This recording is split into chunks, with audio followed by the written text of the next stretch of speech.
ajmain. Rabbi shrah li sadri wa yassir li amri wahlul 'uqdatam min lisani yafqahu qawli. Alhamdulillahirabbil alamin. Di kesempatan malam hari ini, Masya Allah, ini tadi betul ya, ini jangan-jangan jam tidurnya bapak-bapak ini lebih hebat dibanding jam tidur saya nih. Ini luar biasa, masih semangat webinar di jam 8.20 gitu ya. Tadi bahkan kalau menggebu-gebu bisa sampai jam 10. Terima 10. kasih waktunya dan kesempatannya, Pak. Ini nanti mungkin saya akan ada materi yang disampaikan. Tadi saya ingin memperkenalkan juga, saat ini memang saya diamanahi sebagai Direktur Utama dari Hijrah Bank. Dan saat ini memang dari sisi Hijrah Bank sendiri, memang tadi ya harapannya kita bisa meningkatkan inklusi keuangan syariah gitu ya kepada masyarakat Indonesia gitu ya. Dan alhamdulillah sudah banyak juga yang saat ini mendukung gitu ya Hijrah Bank, salah satunya dari Pak Wahono juga. Terima kasih Pak sudah mempercayakan terkait dengan financial manajemennya ke sisi Hijrah Bank juga gitu ya. Dan insya Allah mudah-mudahan nanti bisa sharing pengalaman juga Pak terkait Hijrah Bank gitu ya. Yang mudah-mudahan ini bisa jadi satu hal yang bermanfaat untuk semuanya.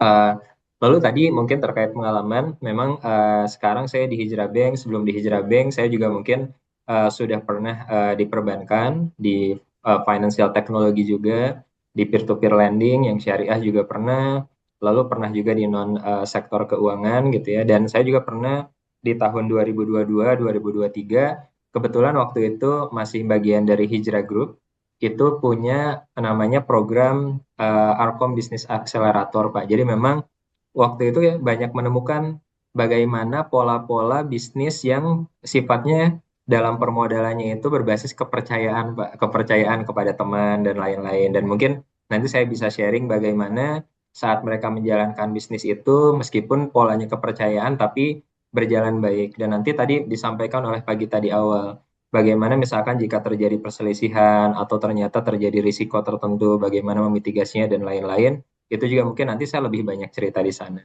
Baik, izin mungkin agar waktunya bisa efektif, nanti bisa lebih banyak diskusi, saya nanti akan share terkait dengan materi yang akan saya paparkan. Sebentar ya Pak. Oke, untuk materinya sudah terlihat ya? Ongoing, sebentar. Iya, udah. Baik, Alhamdulillah. Baik, saya izin untuk memaparkan terkait dengan materinya. Mungkin judulnya kurang lebih sama gitu ya dengan topik yang ingin disampaikan. Kalau topiknya mungkin di sini kisi-kisi aman nyaman berbisnis dengan teman atau saudara. Tapi mungkin sebelum itu secara umum gitu ya pengelolaan keuangan pasca pensiun atau saat memasuki masa pensiun atau bahkan persiapan sebelum pensiun ini menjadi satu hal yang penting. Jadi saya di sini mungkin ambil topik yang lebih general, bagaimana sikap kehati-hatian dalam berinvestasi dan kerjasama bisnis gitu ya. Sebetulnya mengenai ini tidak hanya yang sudah pensiun ataupun akan menghadapi masa pensiun saja, bahkan sebetulnya kalau kita berhati-hati, mungkin seusia saya saat ini gitu ya, saya saat ini usianya 36 tahun, sama harus berprinsip kehati-hatian juga, karena saya juga kebetulan ada pengalaman Pak, ini pas banget dengan topik yang ingin dibahas. Ada teman dekat gitu ya, saya masuk ke dalam bisnisnya, saya juga berinvestasi, dan karena saking percayanya gitu ya, saya juga mungkin akhirnya mengesampingkan aspek risiko, mengesampingkan aspek analisis secara objektif karena hanya melihat dari subjektif. Oh ini orang ini terpercaya, saya kenal dari lama. Ternyata benar Pak, hasilnya adalah sampai saat ini gitu ya, uang investasi itu belum kembali, bahkan sudah lebih dari 2 tahun. Nah itu adalah salah satu contoh. Makanya berkaca dari sana, saya tidak ingin akhirnya Bapak-bapak ataupun Pak yang hadirin yang ada di webinar ini itu masuk ke dalam jurang yang sama gitu. Saya rasa bermuamalah, berbisnis itu menjadi satu hal yang baik juga, tapi kita memang harus hati-hati. Makanya di sini mungkin kehati-hatian dalam investasi dan kerjasama bisnis menjadi satu tolak ukur yang penting. Nah, kenapa ini poin yang penting? Jadi menjaga hasil jerih payah selama bekerja agar tetap aman, tumbuh dan berkelanjutan di masa purna tugas. Ini khususnya mungkin yang sudah memasuki masa pensiun. Nah, apa yang akan kita bahas di malam hari ini? Kita akan membahas beberapa hal nanti tantangan keuangan pasca pensiun. Ini mungkin akan secara luas kita akan bahas gitu ya. Terus tadi mengenai masalah investasi, kenapa kita harus hati-hati? Ternyata saya lihat dari beberapa literatur, masa pensiun ini menjadi sasaran empuk gitu ya, di mana banyak pola pikir dan situasi yang akhirnya dimanfaatkan oleh pelaku penipuan. Apalagi tadi saya baru ketemu dengan OJK mensosialisasikan terkait dengan penipuan-penipuan yang terjadi.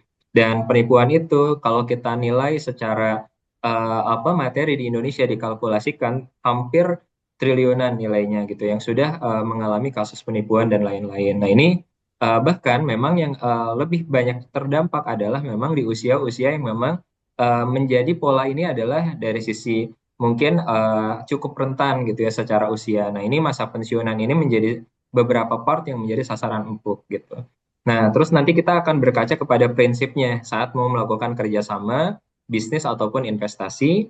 Dan nanti akan ada beberapa studi kasus yang ini mungkin akan menjadi satu hal yang cukup menarik untuk dibahas juga. Lalu kehati-hatian dalam bekerja sama bisnis dan strategi mitigasi risiko yang mungkin nanti bisa dilakukan oleh Bapak atau Ibu yang hadir di sini. Nah, mengapa masa pensiun adalah titik rawan keuangan gitu ya?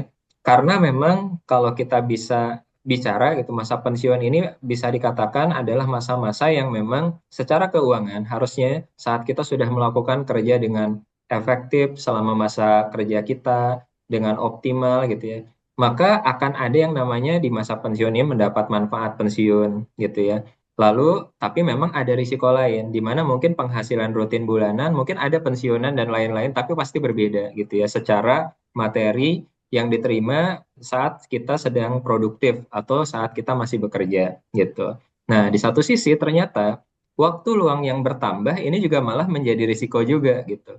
Ternyata risikonya adalah waktu luang yang bertambah itu menjadi risiko saat misalkan kita akhirnya terpancing untuk masuk kepada komunitas-komunitas investasi yang mungkin kita nggak terlalu mengenal itu, tapi akhirnya karena aspek kita akhirnya bisa lebih gampang masuk komunikasi sama orang dan lain-lain, itu menjadi media untuk kita mendapatkan tawaran-tawaran investasi gitu. Dan ini banyak Pak. Jadi saya juga banyak nasabah-nasabah, tidak hanya nasabah yang ada di Hijrah Bank, pengalaman-pengalaman sebelumnya di tempat saya sebelumnya juga banyak nasabah-nasabah itu yang akhirnya saya sekarang lebih percaya kepada produk-produk perbankan saja, sementara nggak mau produk-produk investasi yang ditawarkan teman dan lain-lain. Ternyata banyak yang akhirnya kehilangan tanahnya, kehilangan aset-asetnya dan lain-lain karena apa? Karena itu awalnya diajak kumpul gitu ya, nyaman, dibikin nyaman, ngobrol, ternyata mereka juga menawarkan saya ingin bisnis ini, saya punya tanah di sini mau bangun A, B, C, D, restoran dan lain-lain. Bahkan ada juga yang sebetulnya karena tadi punya waktu luang, merasa punya keuangan yang cukup karena adanya tadi gitu ya, pesangon atau manfaat pensiun. Bahkan anaknya minta buat bisnis A, B, C, D. Waktu itu ada salah satu yang ngobrol nasabah saya, anaknya mau bikin restoran, anaknya diajak bikin restoran sama siapa? Sama temennya. Karena ayahnya percaya sama anaknya, percaya juga sama temennya, karena mereka akrab juga baik. Ternyata pas dijalankan, kurang dari 1 tahun gitu ya, restorannya akhirnya tutup. Padahal semuanya udah dikatakan all in tuh. Uang pensiunannya karena yakin, karena mungkin anaknya yang menjalankan, itu padahal hubungannya keluarga ya. Itu pas dimasukkan ke sana semua all in dan akhirnya restorannya tutup, akhirnya manfaat pensiun yang didapat dari hasil kerja kerasnya hilang gitu aja. Bahkan akhirnya aset-asetnya ada yang dijual. Nah, mungkin ini adalah konteks yang mungkin di awal terlihat seperti, aduh serem juga ya, jadi takut juga nih investasi. Nah, tapi ini bukan bermaksud menakut-nakuti, tapi dasar dari prinsip kehati-hatian dan manajemen risiko biasanya berawal dari potensi risiko itu. Nah, saya di awal ini menyampaikan beberapa kasus, saya spill beberapa kasus adalah sebagai gambaran mengapa topik ini kita angkat. Ternyata memang di tengah kondisi kita, kadang kita juga merasakan kita selama bekerja mampu menganalisis A, B, C, D. Nah, kadang kalau udah berbicara mengenai masalah bisnis, kerjasama, jangankan dari ini ya, apa, yang sudah pensiun dan lain-lain, saya pun sama yang tadi, saya juga tertipu gitu. Bahkan sampai sekarang uang saya juga belum kembali gitu. Padahal itu adalah teman yang saya lihat sangat dekat gitu waktu itu. Nah, ini bisa menjadi contoh. Nah, yang pertama tadi ya, memang kenapa menjadi titik rawan kalau disimpulkan ataupun kita summarize adalah dana besar dari masa pensiun atau pesangon itu cair sekaligus, besar. Jadi kita melihat, wah di rekening banyak uang. Kayaknya ini kalau misalkan uangnya nganggur, ini sayang gitu ya. Kayaknya harus pengennya invest kemana A, B, C, D, dan lain-lain. Nah, lalu yang kedua, titik rawannya adalah karena mulai penghasilan rutinnya terhenti, mungkin ada uang pensiunan yang mungkin didapat kalau misalkan yang BUMN dan lain-lain, tapi kan biasanya nilainya lebih kecil gitu. Dan ini memang realnya seperti itu gitu. Biasanya misalkan anggap kita punya apa penghasilan rutin dari perusahaan tempat kita bekerja 100 juta gitu. Tapi mungkin pada saat masa pensiun mungkin hanya sekitar 20% dan lain-lain. Nah, artinya ada dorongan mencari passive income yang lain gitu. Untuk apa? Minimal misalkan menutup kebutuhan bulanan itu yang akhirnya membuat kayak oh saya harus cari nih gitu. Saya mau bisnis gitu. Padahal sebenarnya mungkin bisa jadi setiap orang tuh berbeda. Ada yang punya bakat bisnis, ada yang memang sifatnya kalau misalkan bisnis nggak bisa ngejalanin sendiri gitu ya. Akhirnya itu tadi ada peluang nyari teman, nyari kerabat yang mungkin bisa menjalankan bisnis dan itulah mulai ada titik rawan di sana gitu. Karena berharap ada passive income apa ya dan lain-lain. Sementara bisa jadi pemahaman setiap orang atau literasi keuangan setiap orang itu berbeda. Pemahaman mengenai instrumen keuangan berbeda. Mungkin ada pensiunan yang sekarang gitu ya, karena memang sering diskusi atau memahami atau ikut misalkan webinar keuangan, bahkan ada yang tahu instrumen saham, instrumen peer-to-peer lending, instrumen deposito, atau misalkan bahkan ada yang tahu sampai instrumen ke apa Bitcoin ataupun terkait dengan instrumen yang kekinian. Ada juga yang mungkin taunya instrumen hanya tabungan saja gitu, atau misalkan bisnis secara bermuamalah secara konvensional dalam artian, oh bisnis invest ke bisnis A, terus nanti saya dapat bagi hasil dan lain-lain.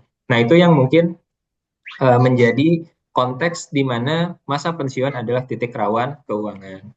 Nah ini terkait sama psikologi penipuan yang biasanya ini yang tadi kenapa kok saya bisa tertipu gitu ya atau misalkan nanti penipu itu akan mengincar apa orang-orang yang akhirnya mau invest ke sana dan lain-lain gitu ya itu bagaimana sih taktik yang digunakan.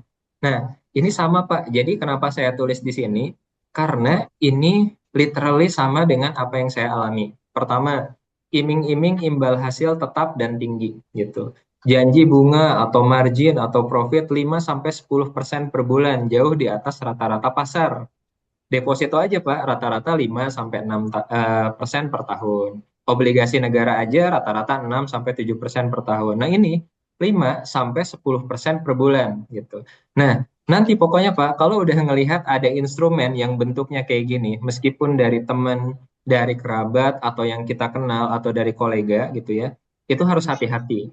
Karena sebetulnya investasi yang instrumennya itu baik gitu ya, atau misalkan logis, itu tidak akan seperti ini. Jadi nanti hati-hati. Kalau memang ada iming-iming imbal hasil tetap tinggi dalam jangka waktu tertentu, nanti uangnya akan kembali bagi hasilnya besar, itu harus hati-hati Pak. Gitu. Itu kemungkinan itu adalah taktik yang digunakan oleh para pelaku pelaku apa penipuan dari sisi instrumen investasi dan lain-lain. Gitu. Yang kedua, ini juga sama, Pak. Testimoni dan kedekatan sosial. Ini saya mau ngingetin gitu. Jadi saya yakin kalau di sini gitu ya, Bapak-bapak sebagai komunitas, insya Allah komunitas yang baik gitu ya, yang amanah dan lain-lain. Nah, ini jangan sampai nanti misalkan Bapak dikenalkan kepada komunitas yang tidak kenal, tidak dikenal dan lain-lain gitu ya. Nah, ini hati-hati karena testimoni dan kedekatan sosial ini biasanya digunakan juga oleh pelaku. Di sini memanfaatkan jaringan pertemanan, komunitas, alumni, atau tokoh yang dipercaya agar terkesan aman karena banyak yang ikut. Nah, mungkin Bapak-Bapak di sini mungkin bisa memahami juga ya arahnya. Kadang tokoh-tokoh ini banyak, Pak. Ada tokoh keagamaan gitu ya, atau tokoh-tokoh yang mungkin bisa jadi cukup apa cukup bisa memberikan influence di dalam komunitas dan lain-lain. Nah, ini juga hati-hati. Jadi kita memang betul-betul harus melihat gitu ya, tokoh ini apakah memang secara reputasinya baik atau tidak. Tapi memang akhirnya kadang tokohnya baik juga, mereka bisa saja melakukan yang memang berniat melakukan penipuan atau pelaku ini bermain di psikologis itu. Misalkan contoh waktu itu yang apa yang akhirnya saya akhirnya tertipu Nah, masuk karena pelaku rasa itu naik. eh, ya Wis, mohon tutup maaf pintu. mungkin bisa itu ya ya Eh, baik saya terima kasih. interupsi dulu, Pak. Mungkin mohon ditutup ya, teman-teman, bapak-bapak yang tidak berbicara, ditutup dulu mikrofonnya. Terima kasih. Terima kasih Pak Gita, terima kasih Bapak-Bapak semuanya. Baik, saya lanjut. Jadi testimoni kedekatan sosial ini kadang pelaku penipuan ini memang memanfaatkan tokoh-tokoh itu. Bahkan sebetulnya kadang pelakunya tidak terlalu kenal tokohnya, tapi karena ada foto bareng sama tokohnya, bisa jadi foto itu hanya ketemu di jalan gitu ya. Misalkan ini saya kemarin gitu ya, udah ketemu sama Ustadz ini juga. Saya kemarin udah ketemu sama Pak ini gitu ya. Misalkan ini banyak misalkan ada alumni ITB, ada alumni Unpad atau alumni kampus-kampus yang memang ikatannya kuat. Ya saya kemarin ketemu misalkan contoh di sini ada Pak Gita, saya ketemu Pak Gita kemarin gitu. Pak Gita aja ikut investasi saya. Nah, baiknya itu ditabayunkan gitu. Jadi artinya Pak Gita, apakah betul Pak misalkan Pak ini ada bisnis sama Bapak? Nah, itu perlu dilakukan. Karena kenapa? Ini jelas yang waktu itu saya tertipu itu saya betul-betul terkena testimoni dan kedekatan sosial ini tanpa saya waktu itu mengkonfirmasi. Ya karena saya saking dekatnya sama orang ini, akhirnya dia bilang itu Mas ini ikut juga kok katanya itu. Terus karena saya oh ya udah percaya kalau Mas ini ikut, terus disampaikan nih fotonya, nih perjanjiannya dan lain-lain gitu. Nah hati-hati juga karena kan perjanjian dan lain-lain sekarang bisa dibikin, apalagi di era AI sekarang semua gampang gitu ya. Bahkan tanda tangan pun gampang kan. Sekarang bisa tinggal apa dipotong, dimasukin dan lain-lain. Jadi ini harus hati-hati. Apalagi kalau hanya sekedar ini fotonya dan lain-lain sekarang kan gampang ya dengan AI kadang semua bisa digabungkan dan lain-lain. Jadi itu hati-hati. Jadi tadi kata-katanya aman karena banyak yang ikut. Itu biasanya yang dipakai oleh pelaku. Nah, ini juga sama nih. Kadang psychology yang memang dimainkan adalah FOMO. Kita takut terlambat, kita takut kehilangan, ketinggalan kereta kalau nggak ikutan, kita takut kehilangan kesempatan. Jadi biasanya bahasanya gitu, kuota terbatas, harga naik besok, atau bonus hanya hari ini. Ini biasanya yang dilakukan oleh perusahaan-perusahaan tuh, yang mungkin ada tuh misalkan pinjol-pinjol yang ilegal gitu ya. Biasanya ada tuh investasi sekarang karena bisa jadi dalam beberapa menit ini akan terisi penuh gitu ya slot investasinya. Nah, itu hati-hati. Itu sudah pasti bermain di psikologis, gitu ya. Itu sudah pasti bermain di psikologis. Jangan sampai karena, waduh, saya takut nggak kebagian nih, ini bisa dapat 10% dalam 1 bulan, gitu. Tapi harus buru-buru. Akhirnya kan, karena masalah psikologis itu, ya udahlah transfer dulu aja. Nah, kadang logika Oh kita akhirnya, no, Bram ikut. ya, terima kasih, Pak. Nah, jadi apa terkait dengan biasanya psikologis bermain di waktu dan lain-lain itu hati-hati. Karena waktu itu juga saya sama gitu. Ini saya tolong saya mau ada kebutuhan untuk pembelian bahan baku ini. Ini kebetulan waktu itu di industri fashion. Oh, bisa nanti nggak gitu? Mungkin kita ngobrol lagi gitu. Oh, nggak bisa. Ini kebetulan saya mau bayar ke suppliernya gitu ya. Karena saya ngelihat, oh ya udah deh kalau gitu saya juga percaya. Akhirnya saya transfer segera gitu. Padahal ternyata ya itu tidak digunakan sebagaimana mestinya. Jadi memang harus hati-hati. Pokoknya tadi kalau ada iming-iming imbal hasil tinggi, testimoni ini dekat sama ini, mereka juga ikut kok, ini juga ikut kok. Itu hati-hati Pak. Baiknya dikonfirmasi atau ditabayunkan kepada orang yang mungkin disampaikan tadi gitu ya. Tekanan waktu terbatas juga pokoknya hati-hati. Ini bisa nggak kalau uangnya misalkan besok? Ini bisa nggak ini? Soalnya butuhnya cepat. Nah itu harus betul-betul hati-hati karena psikologi waktu, fear of missing out dan lain-lain itu biasanya dipakai oleh pelaku yang mungkin melakukan penipuan gitu ya. Nah yang berikutnya adalah legalitas yang dikaburkan kadang suka menggunakan badan hukum koperasi, robot trading, atau skema kemitraan yang terlihat sah gitu. Padahal sebetulnya ini tidak ada, tidak berizin di OJK atau tidak berizin di Bapepti. Jadi menurut saya kalau nanti mau masuk ke dalam instrumen, kalau Bapak-Bapak misalkan di sini dari sisi risikonya masih kayak saya nggak mau ngambil risiko yang besar, baiknya mungkin mending investasi ataupun melakukan pengembangan dana dengan menggunakan layanan-layanan yang sudah berizin atau misalkan di sini sudah diawasi oleh OJK atau Bapepti gitu. Nah, itu tadi mungkin terkait dengan kenapa kita harus hati-hati? Nah, prinsip 2L ini yang harus dipegang. Tadi yang Pak Gita sampaikan di awal. Tidak hanya dengan orang yang mungkin kita tidak kenal, tidak hanya dengan perusahaan ataupun badan, lembaga keuangan atau siapapun, tapi bahkan dengan orang terdekat pun ini tetap harus ada gitu ya. Nah, ini memang yang harus menjadi perhatian. Ingat 2L ini Pak, legal dan logis gitu ya. Nah, jadi ini kalau saya baca gitu ya dari beberapa dan Satgas OJK juga mengingatkan mengenai ini gitu ya, dalam berinvestasi atau melakukan kerjasama, baik itu dengan lembaga keuangan, pemanfaatan instrumen lembaga keuangan, ataupun kerjasama bisnis legal dan logis gitu ya. Ini mungkin legalnya itu adalah kita pastikan kalau kita mau ada mau invest ke dalam instrumen keuangan terdaftar diawasi oleh OJK, izin usahanya jelas. Kita bisa lihat Pak nomor terkait dengan izin usahanya, pengurus atau pemasar terdaftar dapat diverifikasi identitasnya. Misalkan Bank Hijrah gitu ya. Boleh Pak dicek gitu.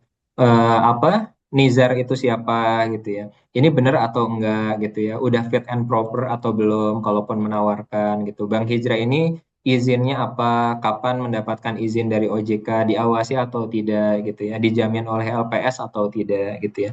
Atau cek langsung di kanal resmi OJK atau beberapa situs-situs yang memang bisa menguatkan keyakinan kita gitu. Itu kalau misalkan terkait dengan yang kita bicarakan adalah lembaga instrumen keuangan. Kalau sama teman sama juga. Kalau teman bilang gitu ya, ini atas nama PT saya gitu ya. Dicek aja aktanya boleh pinjem nggak gitu, mau lihat kapan PT-nya berdiri gitu ya. Izin usaha PT-nya untuk apa gitu. Misalkan contoh izin usahanya itu adalah untuk bidang A, B, C, D gitu. Tapi gitu ya, memberikan penawaran investasi untuk usaha yang lain. Ini juga hati-hati Pak, bisa jadi legalitasnya betul gitu ya. Tapi memang di satu sisi prinsip usahanya yang berbeda dari legalitasnya. Ini nanti kalau bermasalah juga susah untuk menyelesaikannya. Misal, legalitasnya perusahaannya itu hanya untuk sebagai konsultan gitu. Konsultan atau legalitasnya hanya untuk perusahaan yang bergerak di bidang kontraktor di sisi fiber optik misalkan contoh. Tapi ternyata perusahaannya malah menjalankan bisnis yang lain. Misalkan bisnisnya adalah di tambang batu bara, menjalankan bisnis misalkan di bidang perkapalan dan lain-lain. Nah, itu juga harus hati-hati karena legalitas biasanya kan menunjukkan kapabilitas dari sisi siapa yang akan kita invest, siapa yang akan kita kerjasamakan. Jadi aspek legal itu harus diperhatikan. Tadi administrasinya, izin usahanya, pengurusnya siapa. Dan sekarang juga kalau kita mau ngecek misalkan ada PT yang mengajak kerjasama dengan Bapak karena misalkan ada teman di sana, dicek juga bisa Pak. Nanti nama PT-nya tinggal dicek aja di situs perkara. Nanti kita lihat sempat ada perkara tertentu nggak atau ada kasus tertentu nggak terkait dengan perusahaan ini. Nah, misalkan situs perkara itu biasanya dibuka untuk sekarang Pak. Jadi dari sisi Mahkamah Agung itu akan mengeluarkan gitu ya dari sisi pengadilan negeri dan lain-lain itu akan mengeluarkan semua kasus yang namanya teridentifikasi gitu ya. Dalam artian misalnya kita tulis PT ABC. Nah, PT ABC kalau memang ternyata ada kasus, itu semua namanya ada. Jadi pas nanti Bapak ditawarkan ini PT ini Pak kami punya ini biasanya bidangnya restoran dan lain Bapak cek aja kalau ternyata oh pernah berperkara perkaranya penipuan perkaranya misalkan sempat pilot dan lain-lain nah lebih baik mungkin dihindari jadi legal itu harus diperhatikan yang kedua, logis Pak, gitu. Imbal hasilnya masuk akal gitu ya. Tadi gitu ya. Masa 5% atau 10% per bulan gitu. Berarti kan kalau dalam 30 hari 300% gitu ya. Investasi apa yang kayak gitu? Berarti kan kalau 300% kita punya uang 10 juta ini langsung naik 3 kali lipat dan lain-lain. Ini kayaknya nggak logis deh gitu. Karena kalau misalkan kayak gitu, pasti orang-orang dari dulu mungkin udah punya pengembangan dana atau misalkan orang-orang nggak akan nyimpen lagi di deposito bank gitu atau nggak akan nyimpen lagi di reksadana atau di sukuk dan lain-lain gitu. Nah, yang kedua model bisnisnya jelas, sumber keuntungan dapat dijelaskan secara masuk akal. Nah, ini saya 100% agree, Pak. Jadi kalau misalkan nanti Bapak ngobrol tuh, ada yang misalkan tadi presentasi gitu ya ke Bapak, Pak, saya bisnisnya sekarang di bidang tambang ini gitu. Nah, ini kita kalau misalkan dari usaha tambang ini, dari hasil ini margin kita tuh sekian. Padahal secara industri marginnya itu nggak akan nyampe titik yang disampaikan tadi. Misalkan bilangnya marginnya 75%, Pak. Padahal pas kita baca-baca di berita gitu ya, paling marginnya itu cuma 20% wajarnya atau 10%. Saat dia bilang 75% itu artinya wah nggak masuk akal gitu ya. Terus kita tanya model bisnisnya seperti apa gitu. Oh nanti model bisnisnya gini Pak gitu ya. Kalau misalkan terjelaskan kan kalau model bisnis itu jelas ya. Misalkan nanti target marketnya siapa gitu ya. Sekarang kalau misalkan misalkan contoh saya ini Pak mau bikin kafe Pak gitu. Nanti Bapak invest aja kafe kita itu pendapatan per harinya itu bisa sekitar kalau per bulannya bisa sekitar 150 juta.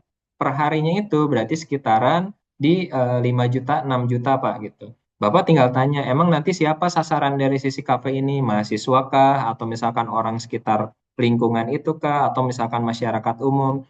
Kalau dia bisa menjelaskan dengan clear, pendapatannya juga wajar. Misalkan, Pak ini kita kemungkinan keterisian dari sisi tempatnya itu sekian, pemesanannya berapa cangkir kopi per hari, ditambah dengan additionalnya makanan dan lain-lain segini.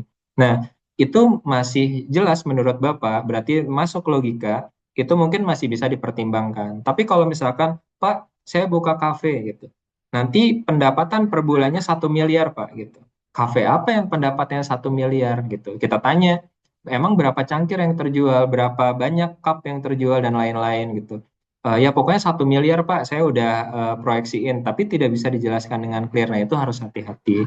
Nah makanya membangun hubungan emosional dan juga memahami bisnis dari mungkin teman, kerabat, ataupun rekan kerja, ataupun sesama pensiunan dan lain-lain, ini harus betul-betul logisnya, logikanya di apa, betul-betul dipertimbangkan aspek-aspek logisnya. Lalu tidak ada skema cari member baru untuk membayar keuntungan member lama. Ini hati-hati Pak, yang paling terkenal itu skema penipuan yang paling banyak akhirnya membuat kerugian adalah skema Ponzi gitu. Karena memang istilahnya akan melakukan gali lubang, tutup lubang. Yang terakhir adalah tidak ada tekanan untuk memutuskan secara terburu-buru Pak. Jadi ya itu tadi mereka akan memanfaatkan psikologi itu. Jadi kalau misalkan Pak ini kalau misalkan nggak mau invest ya udah Bapak saya tinggal ya gitu ya. Biasanya kalau orang yang niat bisnisnya baik pasti akan merencanakan dengan matang juga dan tidak terburu-buru. Apalagi kalau seandainya mendapatkan potensi investasi dari orang yang dipercaya, misalkan ada yang nawarin ke Bapak, dia yakin bahwa Bapak itu adalah orang yang tepat sebagai investor. Ya, pasti orang itu akan betul-betul respect gitu ya terkait dengan keputusan misalkan oke saya nanti mau masuk tapi kayaknya saya perlu minta waktu 1 bulan untuk mempertimbangkan gitu ya oh ya udah Pak misalkan nggak apa-apa saya nanti apa menunggu Bapak gitu ya untuk melakukan investasi ini tapi kalau tadi Pak 1 minggu lagi kalau nggak ada keputusan udah Bapak nanti saya nggak ajak lagi di bisnis-bisnis saya itu hati-hati itu udah main ke psikologis gitu masa nawarin bisnis ada orang yang merespon dengan baik tapi misalkan arah pembicaraan atau komunikasinya dibuat terburu-buru, dibuat kita berpikir menjadi bias yang harusnya kita mempertimbangkan banyak hal karena ini menyangkut terkait dengan keuangan kita, ini malah dipaksa untuk memutuskan dalam jangka waktu yang tidak logis. Nah, ini hati-hati ya Pak, gitu. Nah, studi kasus ini masuk ke dalam beberapa hal yang pelajaran berharga. Ini saya yakin Bapak udah Bapak-bapak di sini udah banyak baca di berita-berita ya Pak ya gitu ya. Jadi yang pertama ada misalkan Koperasi Simpan Pinjam Indosuria gitu. Ini kerugian nasabah dan lain-lain. Nah, ini bunga per tahun yang ditawarkan 8 sampai 10% per tahun. Tapi ternyata yang dilakukan adalah skema Ponzi, gali lubang tutup lubang gitu ya.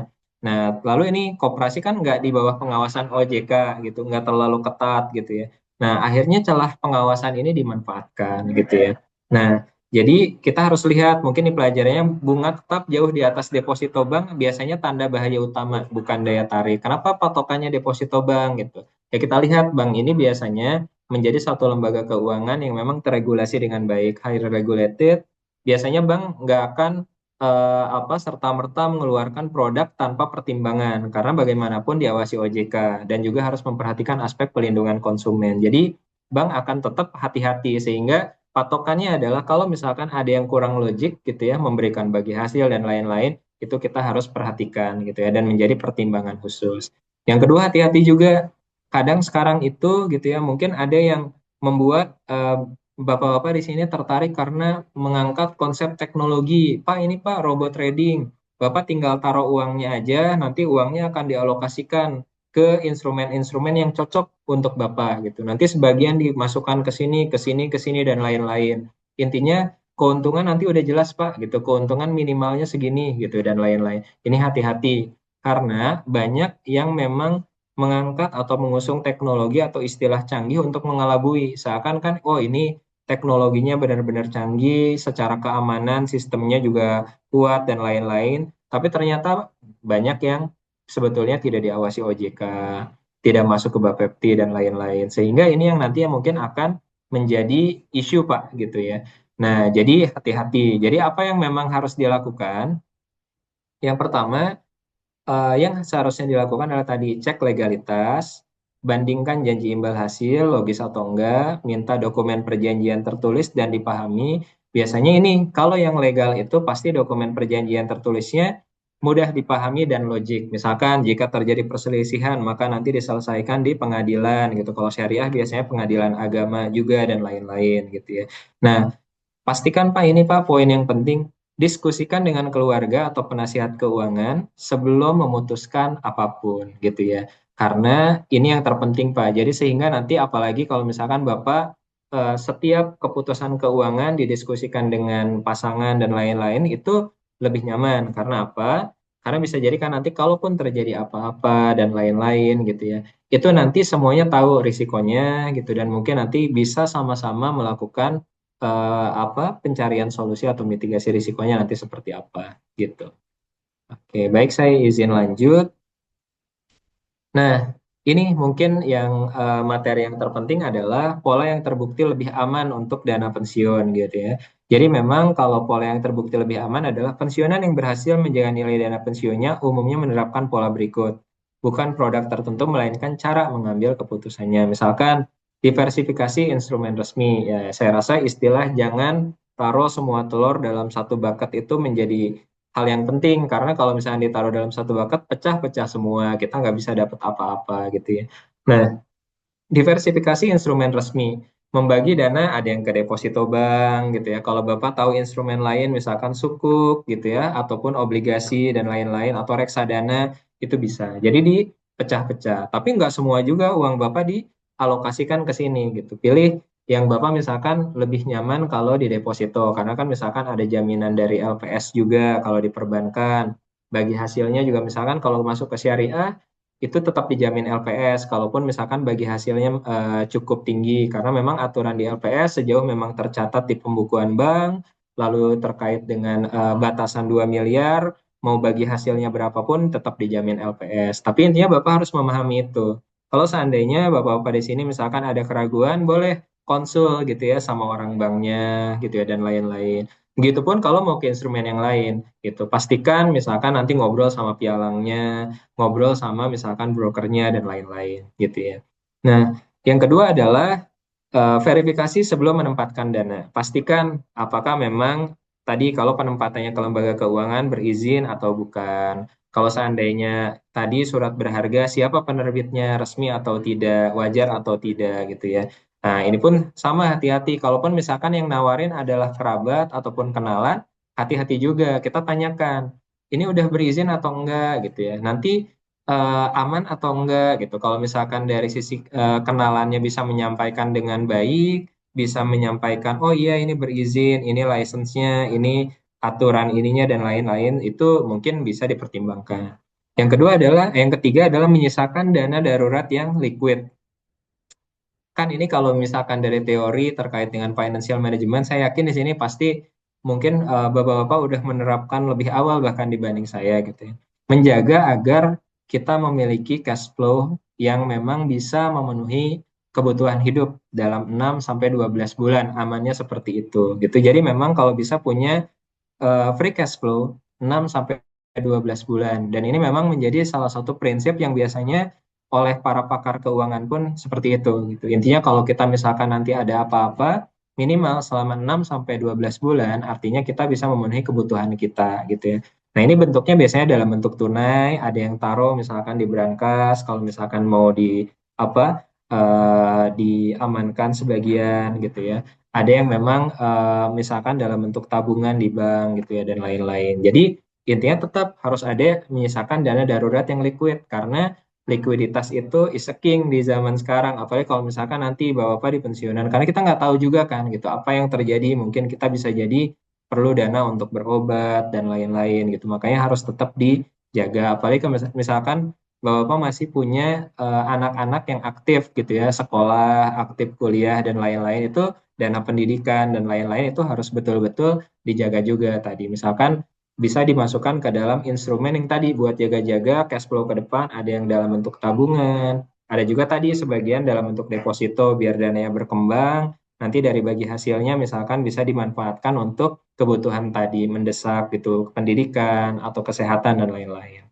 Dan tadi ya terakhir adalah melibatkan keluarga dalam setiap keputusan besar. Intinya mau melakukan apapun, ngobrol dengan keluarga itu menjadi yang terbaik ya. Nah, ini nih yang tadi mungkin menjadi inti dari apa? Dari pembahasan kita malam ini. Kehati-hatian dalam kerjasama bisnis pasca pensiun gitu ya. Nah, yang pertama tadi mungkin ini lebih ke arah merecap dari apa yang tadi saya ceritakan gitu ya. Nah, ini yang tadi dari kasus yang waktu itu ada salah satu nasabah saya, bahkan ada juga gitu ya di luar ini kasusnya sama sama persis.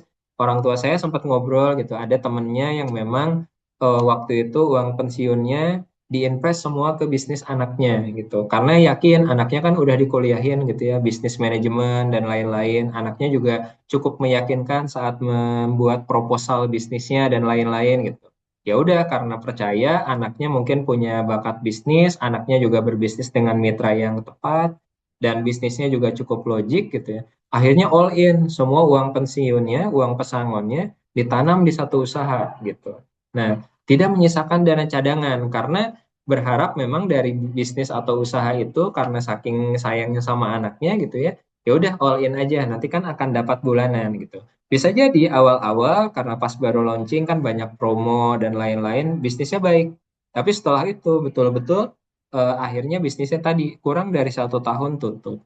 Akhirnya alhasil bukannya mendapatkan likuiditas yang cukup, yang terjaga atau bahkan pengembangan dana, yang ada adalah aset-aset yang dipunya, yang hasil dari kerja keras selama masa kerja gitu ya, itu malah akhirnya harus dijual gitu ya. Bahkan ada yang ekstrimnya itu yang awalnya tinggal di rumah mewah karena semua all in gitu. Ini cerita real juga gitu. Ada cerita orang tua saya cerita mengenai temennya yang seperti itu all in habis semua akhirnya dari yang awalnya punya rumah dan lain-lain kendaraan akhirnya jual habis gitu harus tinggal akhirnya misalkan di kos-kosan dan lain-lain. Ini menjadi satu hal yang betul-betul harus diperhatikan. Jadi tadi don't put in one bucket gitu. Jadi pastikan tidak all in semua gitu. Uangnya itu harus dibagi-bagi ke instrumen-instrumen. Tadi kalau nggak terlalu paham sama instrumen yang lain, takut gitu, deposito aja gitu. Kalau itu kan memang udah jelas. Nah, tinggal diperhatikan gitu ya. Nanti dari sisi banknya logik atau enggak penawarannya dan lain-lain. Yang kedua, kerjasama tanpa perjanjian tertulis. Ini pas banget yang tadi Pak Gita sampaikan di awal dalam pembukaan. Mengandalkan kepercayaan pribadi, sudah kenal lama, nggak usahlah pakai perjanjian tertulis. Wah, jangan Pak. Saya aja yang ada perjanjian tertulis, di sana dituliskan jika ada perselisihan maka akan diselesaikan dalam pengadilan dan lain-lain. Itu juga sama Pak gitu. Akhirnya apa? Akhirnya waktu itu akhirnya kita KPU-kan gitu ya. Akhirnya kita coba masukkan ke persidangan. Untungnya masih bisa karena apa? Tertulis Pak gitu. Nah, biasanya tadi mungkin saya ingin bahas sedikit apa aja sih yang sebetulnya kalaupun saya nggak mau tertulis terus panjang-panjang gitu ya. Saya nggak mau tertulis terus panjang-panjang.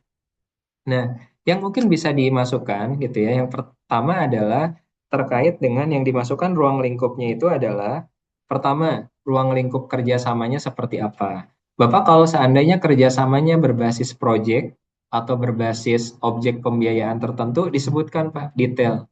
Misalkan bisnisnya itu untuk bisnis A, bisnis B, bisnis C, itu masuk dalam perjanjian, dalam ruang lingkupnya. Jadi pasal yang utama adalah Pertama, Bapak dengan siapa gitu. Yang kedua, ini saya yakin karena Bapak di sini pasti profesional yang sudah biasa melakukan hal ini. Tapi biasanya kalau udah berhubungan sama teman dekat, ya udahlah gampang gitu ya. Nah, ini mungkin yang perlu tetap dimasukkan adalah tadi ruang lingkupnya apa. Project ini untuk project apa, nilainya berapa, dan lain-lain. Agar apa? Ini untuk memberikan kejelasan commercial term-nya, Pak, gitu. Nah, yang kedua, hak dan kewajiban. Itu jangan lupa ditulis. Jika memang terkait dengan kewajibannya, misalkan Bapak invest, kita harus tulis kewajibannya. Misalkan memberikan laporan keuangan setiap bulannya. Misalkan contoh, Bapak invest ke bisnis kafe, Bapak invest ke bisnis rumah makan yang dijalankan oleh teman. Bapak minta, kalau bisa saya mau dong akses ke sistemnya. Sistem apa Pak gitu ya. Sistem terkait dengan pencatatan penjualannya. Kan ada sekarang ya banyak sistem point of sales yang memang itu ya Pak ya ditaruh di kasir nanti setiap transaksi masuk ke sana baik yang kris, tunai dan lain-lain semua masuk. Saya mau dong akses gitu. Saya ingin setiap bulan saya bisa mengakses itu atau tiap harinya saya ingin dapat report aja misalkan penghasilan berapa dan lain-lain. Karena apa? Itu menjadi kewenangan Bapak, itu menjadi hak Bapak. Misalkan saya ingin ditulis di sana setiap bulan saya mendapatkan informasi mengenai pendapatan resto ini gitu ya dan lain-lain. Nah, itu ditulis hak dan kewajibannya. Dan yang terakhir adalah ini di luar pasal yang ini. Sekarang kan kalau bikin perjanjian gampang, Pak. Kalau misalkan ini bisa minta tolong dibuatkan kepada orang legal, atau misalkan kalau Bapak sendiri bisa menggunakan AI, kita bisa optimalkan AI untuk membuat perjanjian tertulis yang komprehensif. Nah, tapi yang penting tadi, Pak, ruang lingkup kerjasamanya, para pihaknya siapa, gitu ya. Nah, ini para pihak penting, Pak. Apakah memang para pihaknya atas nama pribadi atau atas nama PT, gitu. Nah, karena ini bisa ngaruh nanti kalau terkait dengan aspek adanya perselisihan hukum.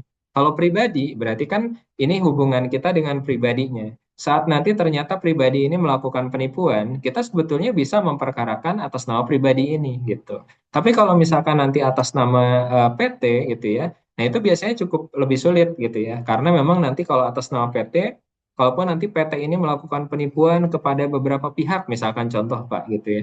Nah, ini kan saat ingin memperkarakan lebih sulit gitu, karena kan nanti harus mengikuti ketentuan-ketentuannya, misalkan nanti harus PKPU, baru nanti dinyatakan pilot, kalau misalkan ada homologasi tertentu dan lain-lain.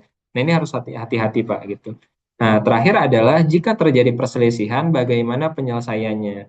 Banyak yang akhirnya kasusnya besar, tapi tidak bisa diapa-apakan, karena kadang misalkan ya udah buatin aja lah perjanjiannya gitu. Kita percaya sama teman kita, udah buatin aja perjanjiannya. Ternyata pas ada perselisihan, tulisannya adalah jika terjadi perselisihan, maka akan diselesaikan secara kekeluargaan. Cuma itu aja poinnya, Pak, saking percaya.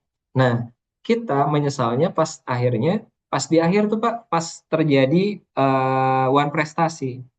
Jadi pas terjadi one prestasi, pas kita baca, aduh poinnya kekeluargaan. Ini mau dibawa ke pengadilan juga nggak bisa gitu ya. Karena memang kan poinnya seperti itu gitu. Nah ini nanti memang harus betul-betul diperhatikan. Saya mungkin bukan ahli legal gitu ya, tapi memang biasanya kalau diperbankan kan semua pasalnya pasti akan clear ya Pak ya kalau diperbankan. Tapi kalau hubungan sama teman, pastikan poin tadi hak siapa yang melakukan perjanjian, yang kedua ruang lingkupnya, yang ketiga hak dan kewajibannya, yang keempat adalah jika terjadi perselisihan bagaimana penyelesaiannya. Lalu terkait yang satu lagi Pak, bagaimana pengakhiran ini dilakukan, pengakhiran kerjasama gitu, atau bagaimana tanda-tanda one prestasi itu diidentifikasi. Misalnya contoh tadi tidak memberikan laporan bulanan kepada kita selaku investor, atau yang bersangkutan tiba-tiba tidak melakukan usaha selama beberapa hari tanpa alasan yang jelas, itu nanti dimasukkan Pak gitu. Jadi hak dan kewajibannya sama indikator tadi menuju one prestasinya atau dianggap melakukan one prestasi sama tadi terakhir bagaimana penyelesaian perselisihannya gitu. Yang ketiga adalah kehati-hatian adalah jangan sampai kita tidak melakukan uji kelayakan usaha. Jadi artinya kita harus paham Pak bisnisnya jangan karena ya udah saya mau percaya kamu gitu ya. Misalkan contoh saya kenal kamu di pekerjaan dulu orang finance gitu. Saya yakin gitu ya, kamu kalau jalanin bisnis pasti amanah. Nah, itu jangan sampai kayak gitu, Pak, gitu. Tadi yang mungkin diulang di awal gitu. Bisnisnya apa gitu, usahanya apa? Emang kamu pernah masuk gitu ke bisnis yang ini gitu, pernah ngejalanin bisnis ini atau belum gitu? Kenapa yakin menjalankan bisnis ini? Coba saya minta proyeksi cash flow-nya gitu. Kalau saya invest sekian, itu buat apa aja? Buat marketing kah? Buat SDM kah? Buat operasional kah? Buat bahan baku dan lain-lain. Nah, kalau tidak bisa dijelaskan dengan baik, hati-hati Pak. Dari mulai merencanakan bisnisnya aja, itu kita nggak tahu gitu, orang itu paham atau tidak gitu. Apalagi tadi menjalankannya gitu, merencanakannya aja enggak, berarti kan udah merencanakan untuk gagal tuh sebetulnya Pak gitu.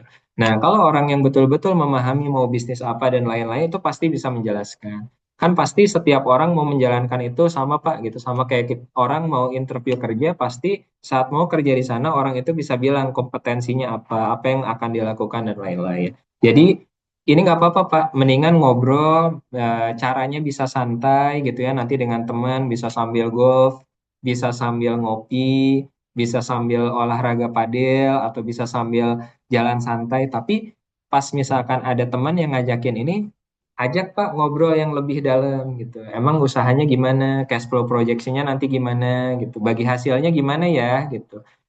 Nanti boleh ya dimasukin ke perjanjian gitu Pak. Saya rasa ini tetap penting. Kadang kalau sama temen tuh itu Pak, akhirnya saya juga sama waktu itu uang saya nggak kembali karena oh ya udah saya bilang kan sama-sama orang Sunda ya. Ya udah Kang saya bilang boleh saya nanti transfer uangnya gitu ya. Kalau misalkan emang buru-buru gitu.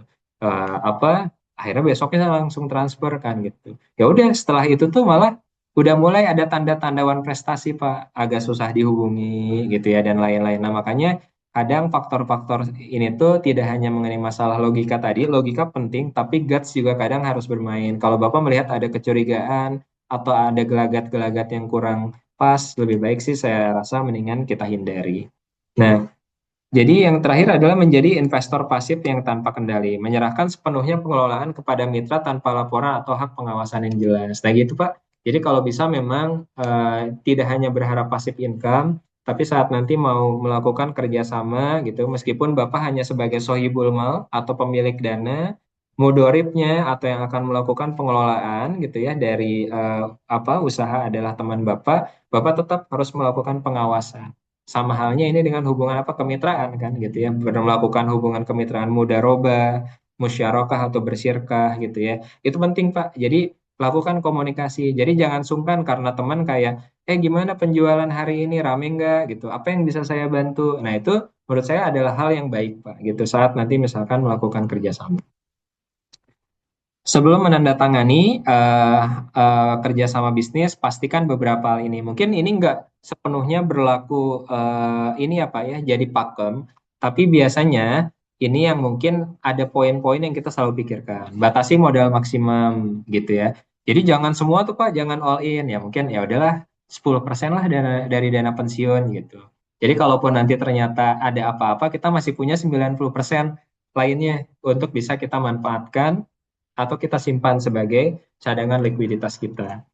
Ada perjanjian tertulis bermaterai yang mengatur modal, peran, pembagian untung rugi, dan exit clause-nya. Tadi Pak, kalau misalkan ternyata ini usahanya sifatnya penanaman modal gitu ya, nanti exit clause-nya gimana gitu. BEP-nya kapan, saya udah mulai bisa exit kapan misalkan. Nanti ada mekanisme buyback atau enggak, dan lain-lain. Terus perhatikan legalitasnya gitu ya, bagaimana secara legalitas, lalu rekam jejak dan reputasi calon mitra sudah ditelusuri bukan hanya berdasar kedekatan personal tadi Pak, ketik aja nama teman Bapak di perkara itu. Nanti ada situs perkara. Mungkin nanti saya share ke Mas Tony, nanti mungkin Pak Wahono bisa share juga ke rekan-rekan. Di situs itu kita bisa tinggal cek Pak, gitu. Misalkan atas nama Muhammad Nizar Mustaqim dicek gitu ya. Ternyata oh Nizar itu pernah melakukan fraud di perbankan. Nizar pernah melakukan penipuan di mana di mana di mana. Itu Bapak harus hati-hati itu Pak. Berarti saya enggak deh sama Mas Nizar gitu. Atau misalkan sama Bapak A gitu ya, Bapak B dicek, oh ternyata pernah ada kasus penipuan juga yang serupa mengatasnamakan investasi, ternyata investasinya bodong dan lain-lain itu harus hati-hati Pak gitu. Ada laporan keuangan berkala yang dapat diakses dan diperiksa secara independen. Nah, ini nanti harus diobrolin dari awal. Saya mau misalkan kalau buka resto atau misalkan buka bisnis fashion, nanti masukin ini ya, pakai sistem ERP. Nanti pakai sistem pencatatan A, pencatatan B. Biar apa? Biar saya bisa ngelihat. Atau saya pengen rekeningnya karena saya yang ngasih modal semuanya, rekeningnya joint account aja. Jadi setiap transaksi yang masuk ke rekening saya bisa tahu gitu. Takutnya nanti dipakai yang misalkan tiba-tiba dikeluarin gitu ya, yang harusnya jadi barang, material dibeliin, ternyata jadi mobil baru. Itu hati-hati, Pak. Nah, terakhir adalah skenario terburuk. Kalau usaha gagal total itu sudah dipertimbangkan gitu ya. Artinya ya udah gitu. Saya 10% lah tadi gitu. Kalaupun misalkan qadarullahnya usahanya gagal gitu. Meskipun usaha ini kan gagal itu ada macam-macam. Memang gagal dikarenakan mismanagement atau gagal karena emang faktor ekonomi tertentu, faktor market dan lain-lain. Cuma kan kita dari awal udah ngukur, kayaknya kalau 10% oke lah aman, nggak masalah gitu. Nah, 4 langkah mitigasi risikonya adalah susun ulang alokasi dana. Tadi jangan taruh di satu bucket gitu ya. Pilih mau kemana aja. Tetapkan batas maksimum tadi, misalkan 20%, 10%, dan lain-lain. Verifikasi berlapis sebelum bertindak, cek legalitas, sama libatkan pihak ketiga yang independen. Kalau misalkan mau ngobrol sama keluarga bisa, atau misalkan contoh, udah nanti misalkan Pak Wohono nggak percaya nih mengenai ini, ngobrol aja nanti sama saya, sama Mas Tony. Mungkin nanti Pak, kayaknya jangan deh Pak gitu. Kalau masuk ke instrumen fintech ini mah kayaknya agak riskan gitu. Karena kemarin saya dengar dari teman begini. Atau menurut saya ini agak kurang wajar Pak gitu. Atau misalkan ini kayaknya sektor-sektor investasinya agak lumayan riskan Pak untuk sekarang gitu. Karena memang ekonomi lagi kayak gini beberapa komoditas turun Pak dan lain-lain itu sih gitu. Nah, ini karena resmi untuk cek legalitas nanti bisa dicek. Sebetulnya ini tinggal kita googling aja atau sekarang bisa pakai AI nanya kalau mau cek legalitas dan pengaduan ini kemana gitu ya jika terjadi masalah. Tadi ini OJK nih Pak, saya udah sempat nyoba juga. Jadi bisa WA ke 081 157 157 157. Tadi pas banget apa siang ada diskusi mengenai pelindungan konsumen dari OJK dan katanya WA aja ke sini atau misalkan call aja ke sini nanti akan ada balasan meskipun yang balasnya AI gitu ataupun dari sisi sistem tapi itu udah betul-betul bisa melakukan ini Pak gitu jawaban yang betul-betul tepat gitu saat kita ada keraguan investasi atau apapun itu. Terus Satgas investasi juga waspada investasi ini juga sama OJK dibentuk. Jadi kalau memang ada instrumen yang mengatasnamakan lembaga keuangan, mendingan langsung cek aja. Tapi kalau teman tadi Pak, beberapa konsep tadi jangan langsung percaya karena teman nggak ada tertulis, terus nggak dicek dulu bisnisnya apa dan lain-lain. Hati-hati. Kadang ada juga Pak yang sekarang lagi marak bikin proposalnya itu bisa jadi pakai proposal yang lain. Jadi kelihatannya laporan keuangannya itu udah ada bagus gitu ya, dilihatin ke kita hijau semuanya bottom line-nya dan lain-lain gitu ya. Ternyata itu memang hanya buatan. Apalagi sekarang kan mau buat proposal kayak gitu sama AI bisa aja Pak, prompt-nya aja yang kita tulis.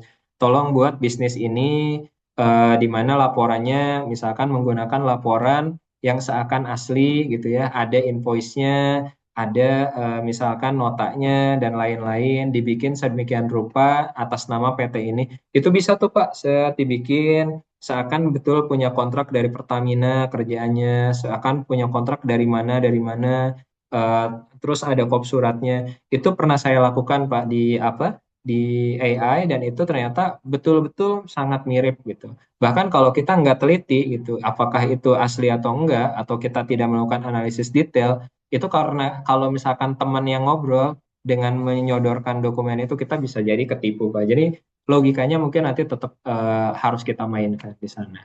Nah, jadi mungkin gitu pensiun yang tenang dimulai dari keputusan keuangan yang hati-hati gitu ya. Jadi tadi cek dulu legal dan logis, bagi dana ke beberapa instrumen, libatkan keluarga dalam setiap keputusan, jangan terburu-buru. Jadi hati-hati Pak, tadi kalau ada yang maksa-maksa buat cepat-cepat, hindari Pak gitu ya.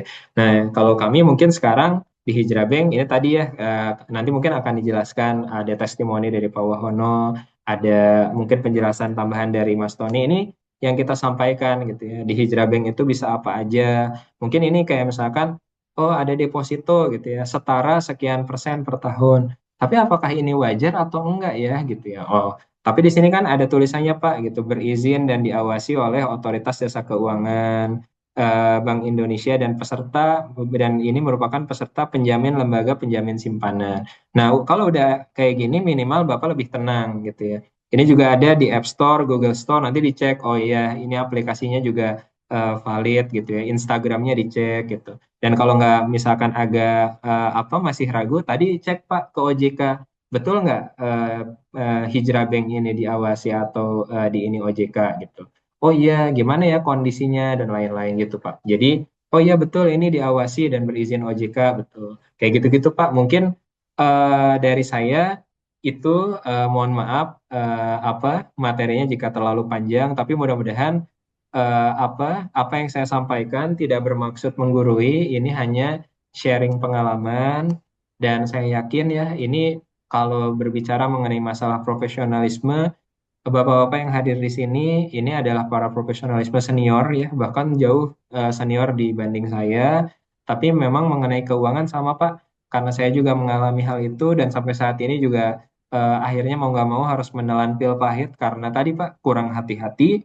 Jadi saya mungkin di sini lebih ke yuk sama-sama gitu Pak apa kita lebih berhati-hati karena siapapun itu baik teman, kerabat atau apapun itu saat berbicara bisnis gitu ya itu pasti memang kita harus tetap memperhatikan tadi Pak aspek legal dan logis dan jangan lupa semua tertulis Pak. Mungkin itu aja dari saya Pak. Terima kasih. Jika memang ada kesempatan berdiskusi atau tanya jawab, dipersilakan. Terima kasih. Saya kembalikan ke Pak Gita selaku moderator. Baik, terima kasih Pak Nizar atas pemaparannya yang luar biasa ini. Saya mendengarkan dengan taksim, tapi takut juga ini karena begitu apa menyeramkan lah kurang lebih apa yang digambarkan begitu ya. Tapi sebagai gambaran tadi Pak Zarius Rusli juga sudah mengatakan melalui chat di Zoom ini, beliau mengatakan bahwa ini materinya bagus sekali dan sangat baik untuk di-share juga di apa forum-forum menjelang persiapan pensiun begitu. Jadi terima kasih Pak Nizar atas pemaparannya. Sama-sama Pak Dan Gita. ya, dan saya yakin bahwa banyak nih bapak-bapak, ibu-ibu yang peserta Zoom pada malam ini yang ingin mengajukan pertanyaan atau ingin juga mengutarakan studi kasus yang sudah dihadapinya begitu.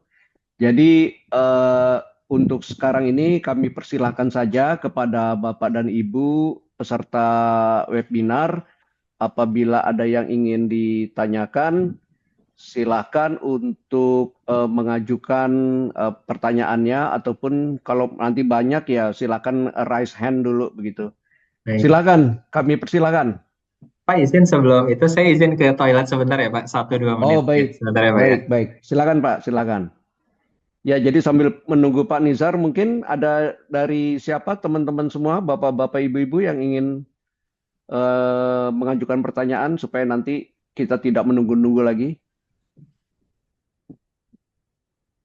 Atau kalaupun juga ada yang ingin ditanyakan tapi masih malu-malu gitu, silakan pakai di chat Zoom-nya itu apa namanya istilahnya sih? Chat bukan chat GPT ya, chat apa? Chattingnya di chattingan aplikasi ini.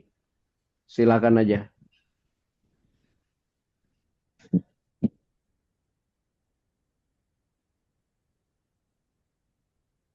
Kalau enggak sambil nunggu saya ngisi aja. Jadi ke teman-teman semuanya, baik. Terima kasih. Selamat Assalamualaikum malam. warahmatullahi wabarakatuh. Oh, monggo. Assalamualaikum Iya. warahmatullahi wabarakatuh. Waalaikumsalam. Waalaikumsalam. Monggo Silakan. silakan. Ya, saya Sukma Jaya dari Riau. Ah. Mau Silakan menanyakan tentang sebentar Pak Sukma karena Pak Nizarnya sedang ke kamar kecil, jadi Pak Sukma nanti akan mendapatkan kesempatan pertama begitu beliau sudah kembali lagi nanti Pak ya. Ya. Mohon ditahan aja dulu Pak. Oh iya. Ya. Makasih Dan Pak. mungkin Ya, baik. kalau teman-teman berkenan karena sudah tidak share screen, kalau khususnya yang sedang yang mau bertanya atau yang bicara gitu, kalau dibuka videonya sehingga makin jelas gitu ya. Monggo aja, tapi tidak harus.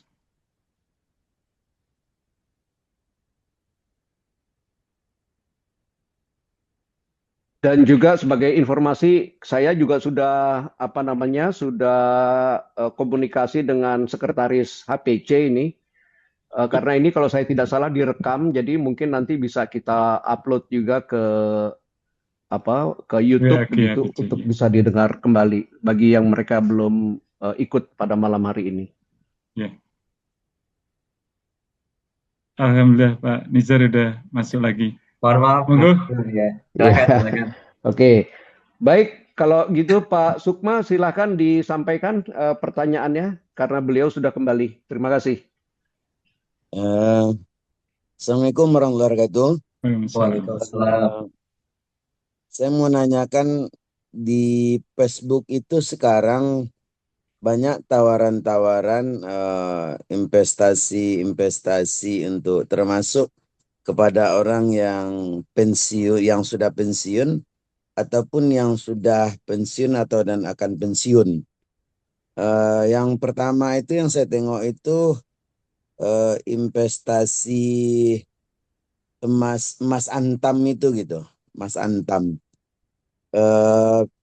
Pertanyaannya, emas antam ini kalau kita investasi kira-kira memungkinkan enggak untuk pembiayaan hidup di usia pensiun?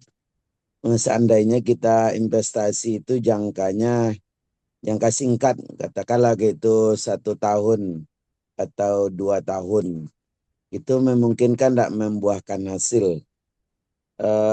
Yang kedua, juga belakangan ini juga saya lihat investasi kos-kosan dekat kampus. Nah, itu di Facebook banyak sekali tawaran-tawaran, tapi angkanya itu sangat-sangat fantastis gitu. Artinya dia memulai dari angka 500 juta gitu kan. Menurut Bapak Nazar yang sudah punya pengalaman tentang di bidang investasi atau bisnis yang akan dijalankan oleh para guru ya yang akan memasuki usia pensiun atau yang sudah berada di usia pensiun gitu.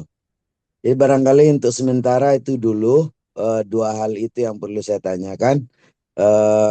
Apa dari segi plus minusnya dari kedua model investasi yang saya sampaikan tadi?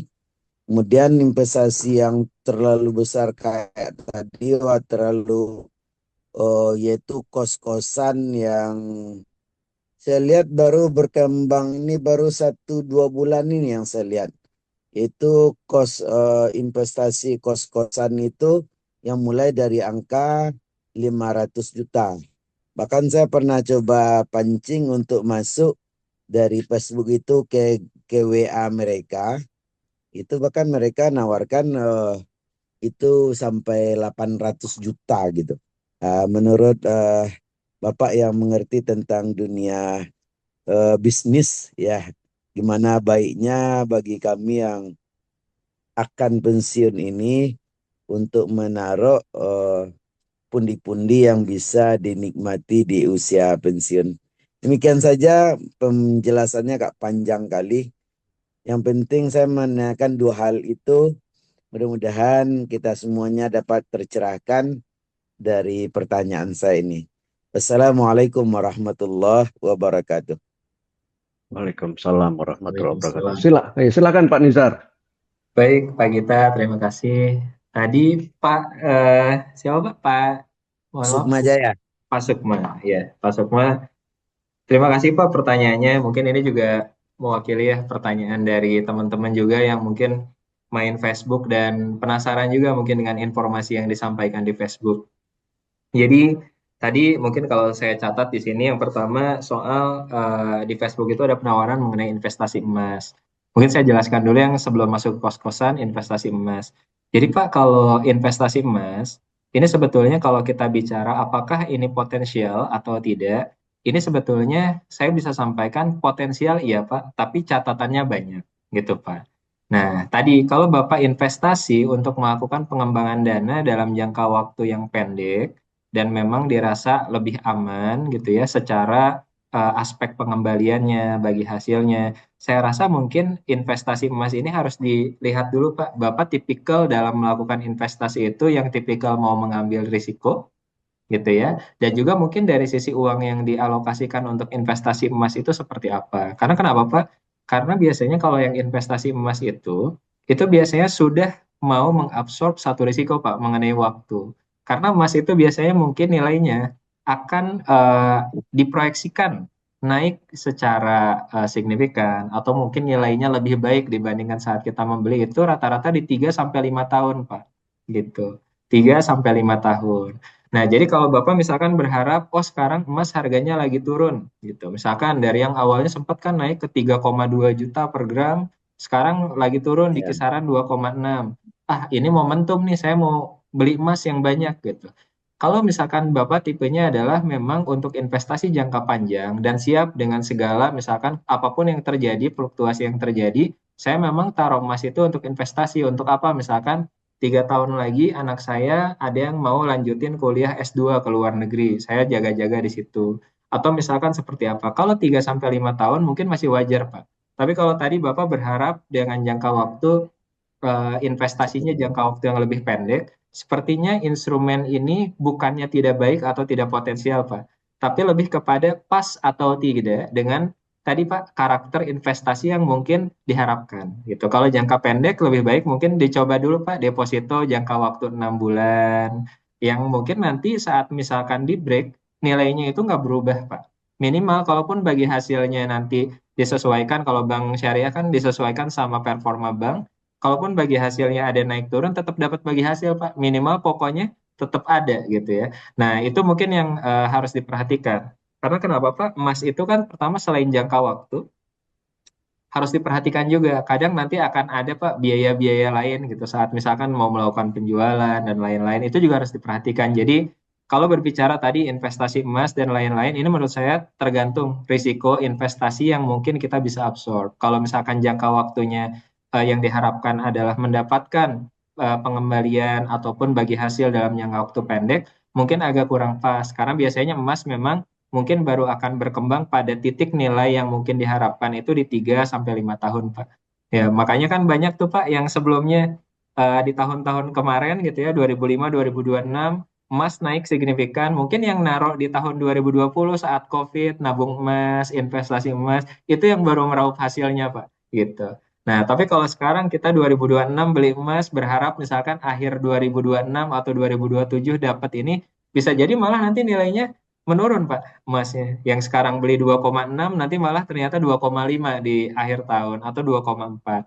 Itu Pak. Jadi sebetulnya eh, baik atau tidak, potensial atau tidak tergantung dari model investment risk-nya kita Pak gitu. Tapi kalau untuk jangka pendek mungkin boleh dicoba dulu Pak, ditaruh di deposito dulu. Nanti kalau Bapak udah mulai ngelihat oh ternyata gini ya deposito, nanti masuk ke instrumen yang mungkin sambil ini lagi Pak ngelihat lagi yang lebih nanti technical gitu ya dan lain-lain. Gitu Pak. Itu untuk yang investasi emas ya Pak ya gitu. Cuma kalau Bapak tadi saya mau apa investasi emas tapi lebih ke nyoba dulu. Nah, tadi Pak, jangan simpan semua uang hasil pensiunnya dalam emas semua, Pak. Jangan diinvestasikan semua. Coba dulu aja 5%-nya, Pak, gitu. Misalkan contoh punya uang pensiun, 5%-nya saya coba deh buat ke instrumen emas, pengen lihat kenaikannya kayak gimana. Kalaupun ternyata nanti harganya turun, kita ternyata perlu uang dan akhirnya harus menjual emasnya kembali gitu ya, Pak ya. Ya udah nggak apa-apa, kan kita udah mau absorb 5% itu masih cukup bisa kita terima kerugiannya gitu ya. Nah, tapi kalau misalkan apa Bapak agak takut, mendingan semua mungkin beberapa persen taruh di instrumen tertentu, Pak. Itu yang mungkin terkait sama instrumen investasi emas. Yang kedua, Pak, investasi kos-kosan. Ya, ini mungkin dari Bapak-Bapak di sini barangkali ada yang punya pengalaman juga. Cuma ini mungkin saya melihat dari sisi perspektif ini apa ya, keuangan dan juga financial manajemennya. Yang pertama, Pak, investasi kos-kosan ini kalau saya catat itu ini harus dilihat, Pak. Pertama, ini sebetulnya lebih ke arah bisnis model yang harus kita perhatikan. Kos-kosan ini kan sebetulnya, Pak, kalau kita lihat marketnya, yang mungkin paling common di Indonesia ada dua, Pak. target marketnya itu mahasiswa, yang kedua adalah para karyawan gitu. Nah, tadi Pak, kewajaran dari sisi investasi ini logik atau tidaknya, mungkin bisa jadi Pak nilainya memang fantastis, tapi mungkin yang kita perlu perhatikan adalah logik atau tidaknya. Misal contoh Pak, tadi nilainya bisa 500 juta sampai misalkan 800 juta gitu ya. Kita lihat kos-kosan ini lokasinya di mana Pak, potensial atau tidak. Nah, ini biasanya Bapak jangan melakukan analisis sendiri Pak kalau misalkan ada ragu. Ngobrol dengan orang yang mungkin punya usaha kos-kosan atau ngobrol dengan orang yang mungkin bisa memahami karakteristik di daerah itu. Ya. Jadi misalnya contoh, ini harga aset kos-kosan ini wajar nggak ya kalau misalkan lokasinya di sini gitu dengan nilai segitu. Nah, itu dilihat dulu Pak. Oh, wajar Pak kalau itu jadi kos-kosan, market itu kan dekat kampus. Di sekitar situ radius 500 meter itu udah ada sekitar 5 atau 6 kampus Pak gitu. Dan di sekitar situ udah ada kos-kosan hampir kurang lebih kalau di total ada 20. Nah, ini kan langsung Pak aspek logik kita main. Oh, wajar aja karena memang ini bisnis kos-kosan bukan hanya bisnis properti yang memang menguntungkan secara teori, tapi memang kita lihat di situ semua keterisian kosannya itu nggak sepi Pak, nggak pernah sepi. Mahasiswa semua kampus pasti akan ke daerah situ. Nah, berarti tadi lokasinya gimana? Yang kedua, target marketnya cocok atau tidak. Mungkin kalau nggak kampus, misalkan adalah kos-kosan karyawan. Di sekitar situ Pak ada kantor BUMN, BUMD, swasta, total ada 50 kantor Pak. Ditambah ada beberapa kantor startup gitu. Nah, wajar nggak ya kalau misalkan kos-kosan di situ kita hargain per kamarnya 2 juta? Wajar Pak gitu. Pendapatan yang di situ untuk kos-kosan aja ada tuh Pak yang biasa aja, ada yang bayar 3 juta gitu dan lain-lain. Nah, aspek itu harus diperhatikan, Pak. Ini berarti kan masuk ke studi kelayakan yang tadi saya sampaikan. Jadi tadi sebetulnya kalau pertanyaannya wajar atau tidak, baru bisa dijawab kalau misalnya kita bisa mengidentifikasi lokasi, Pak. Terkait dengan asetnya seperti apa lokasinya, lalu target marketnya seperti apa, baru nanti mendalam, Pak. Kalau saya misalkan take over kos-kosan yang dipunya sama orang, untuk saya ambil nilainya 500 juta, saya per bulan bisa dapat berapa ya gitu. Misalkan contoh ada 10 kamar, sekecil-kecilnya berarti kos-kosan itu misalkan harganya 500.000 di zaman sekarang gitu, atau 1 juta. Oh, saya per bulan dapat 10 juta. Dihitung Pak biaya listriknya, biaya air berapa gitu. Oh, saya dapat untung kira-kira 30%, 3 juta per bulan. 3 juta per bulan berarti kalau misalkan 3 juta per bulan dalam setahun saya dapat 46 juta gitu ya. Sekitar 36 juta, maaf. Dari situ berarti kalau saya invest 500 juta, berarti dengan keuntungan sekian, BEP-nya sekitar 4 sampai 5 tahun. Wajar nggak ya? Nah, itu yang harus nanti diobrolin Pak sama orang yang punya kos-kosan, atau dari Bapak sendiri. Waduh, kalau BEP 5 tahun, kayaknya saya berat nih gitu. Belum lagi kan kalau ada kerusakan, depresiasi, ada beberapa hal yang harus kita betulkan, itu kosnya berapa? Nah, itu Pak. Jadi sebetulnya wajar atau tidak, bisa jadi Pak, harga 500 atau 800 juta itu wajar atau tidaknya tidak ditentukan saat sekarang, tapi dilihat dulu potensi pendapatannya seperti apa, potensi biayanya seperti apa, potensi marketnya seperti apa Pak gitu. Nah, terus nanti kita tanya ke yang nawarin sekarang biasanya dapat berapa. Kalau misalkan kita punya 10 kamar, keterisiannya berapa persen? Misalkan, oh 10 kamar sekarang selalu terisi 9% Pak. 90% Pak. Karena setiap ada yang keluar, belum nyampe 1 bulan, 14 hari kalender aja, itu orang udah ada yang masuk lagi Pak. Oh, berarti itu marketnya betul-betul bagus kos-kosan Pak. Nah, jadi dilihatnya dari situ Pak. Kadang angka itu kalau untuk properti 500 juta itu relatif Pak. Bisa besar, bisa kecil, bisa menengah gitu Pak. Terima kasih.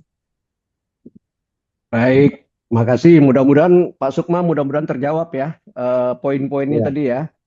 Ya, baik. Saya persilahkan lagi kepada bapak-bapak, ibu-ibu yang ingin bertanya. Silakan.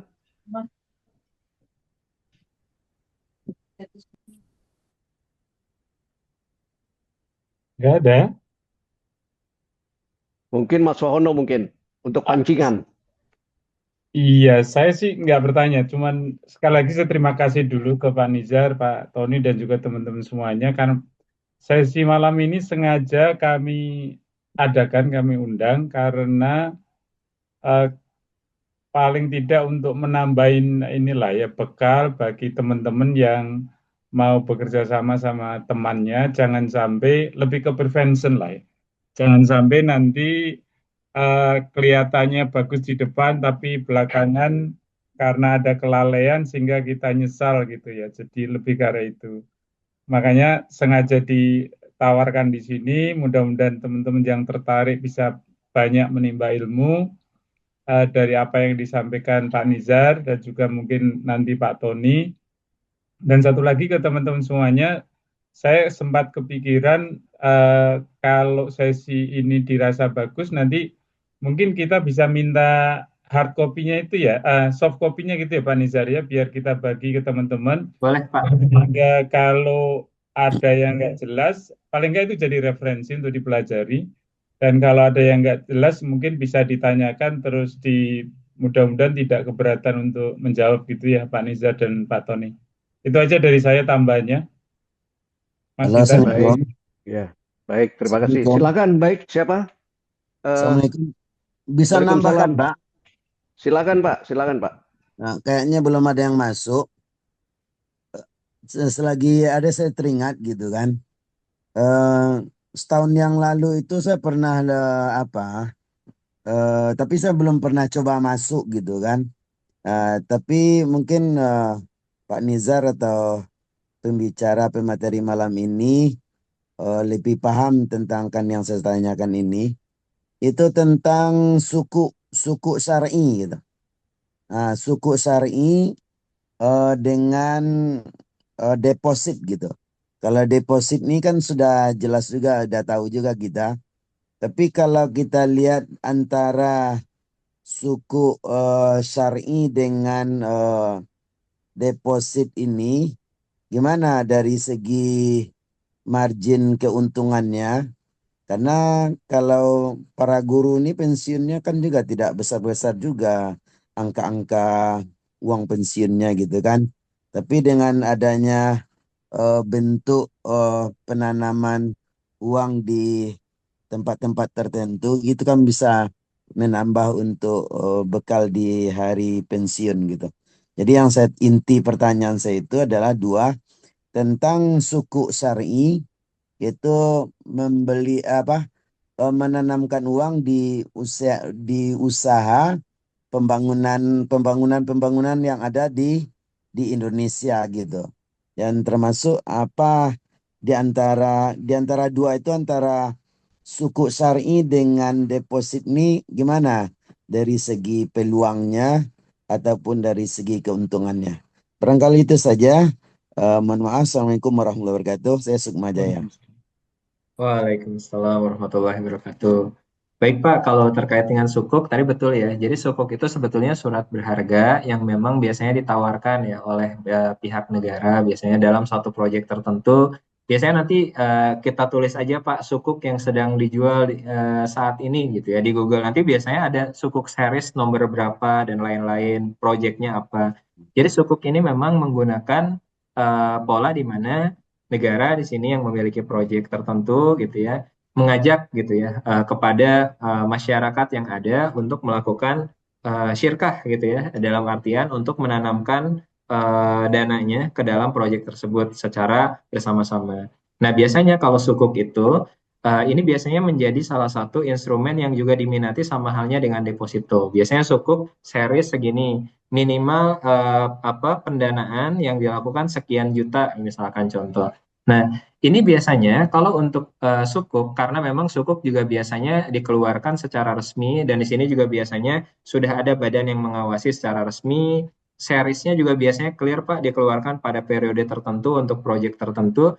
Itu pertama dari sisi keamanan memang lebih aman. Tadi karena aspek legalitasnya sudah terpenuhi.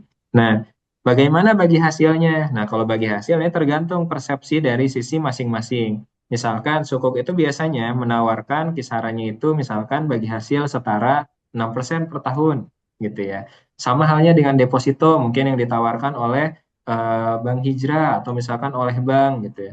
Sukuk ini biasanya lebih besar dibandingkan dengan deposito yang ditawarkan oleh bank BUMN gitu. Jadi sehingga orang bisa masuk ke sana aman, potensi pengembalian insya Allah karena kan memang yang mengeluarkan juga dari negara dan lain-lain, bagi hasil minimal lebih tinggi dibandingkan deposito misalkan. Oh ya udah, jadi tadi kalau pertanyaannya cocok nggak ya misalkan untuk guru-guru untuk mencoba ini, kalau dibilang cocok nggak, kembali Pak, dari sisi kita punya apa, dari sisi risk appetite-nya seperti apa terhadap investasi. Tapi kalau kita melihat, oh sejauh memang terjangkau gitu, misalnya contoh Pak, uang pensiun saya nilainya 500 juta.